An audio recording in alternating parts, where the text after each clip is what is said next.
Dah minum 2 bulan. Dari 7.5 jadi 7.1. Wah, tengok kawan-kawan. Ini punya air bakar lemak memang berkesan kalau korang konsisten. Sebab lepas korang minum, korang punya selera makan akan jadi berubah.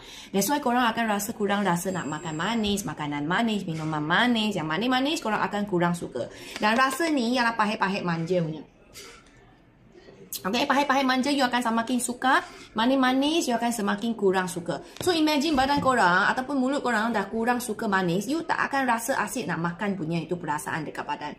So dia boleh kasih you kurang makan punya. So korang yang asyik nak manis ini kena cuba minum setiap hari 1 saset. Cara saya minum 1 saset dengan 1 liter air. Minum selepas sarapan 1 jam. Ini 1 liter air minum sampai sebelum itu lunch kasih habis. So macam ni you punya badan ada rasa cukup itu air. Lagi senang korang pergi membuang. Korang yang ada masalah sembelit pun sesuai je minum ini dan minum cara ini. Okey, lepas tu bukan sahaja kita punya mulut sudah tak suka manis, kurang craving, kurang makan sudah.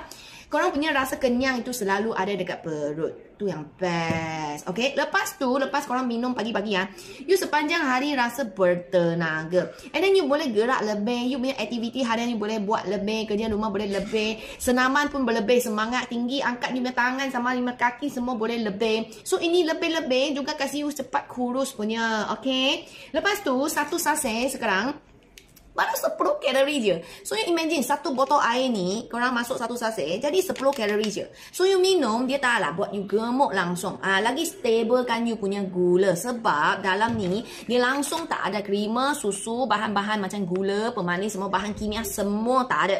So dia hanya dia punya kerja untuk kasih bangun, aktifkan dan aktifkan kita punya seluruh badan tau. So korang punya metabolik yang rendah, asyik senang-senang gemuk, asyik nak makan, tak larat, sakit badan punya, ini sangat-sangat bagus untuk minum. Okay, so korang kalau nak pergi order, okay, dekat TikTok Shop ataupun Shopee Water Mami, cari je Midi Arabica ataupun tekan caption, ada satu video yang ada bakul kuning.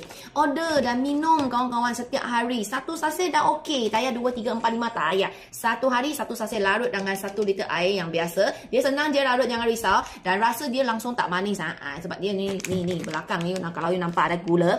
Ini gula bukan manis-manis yang naik gula punya, naik dalam hormon, tak ada. Ini ialah gula dari kopi sendiri. So 1 saset dia punya gula dari kopi hanya 0.7 gram sahaja. So dia memang jaga seluruh badan punya gula. So korang yang ada kencing manis, kolesterol darah tinggi, tengah buat IF, boleh minum ini loh. Laki minum korang lagi stable. Itu emosi, lagi stable, mulut asyik tak mau makan. Asyik rasa selesa perut kenyang-kenyang, lagi senang membuang. Lepas tu badan bertenaga, naik lagi metabolik badan. Jadi kita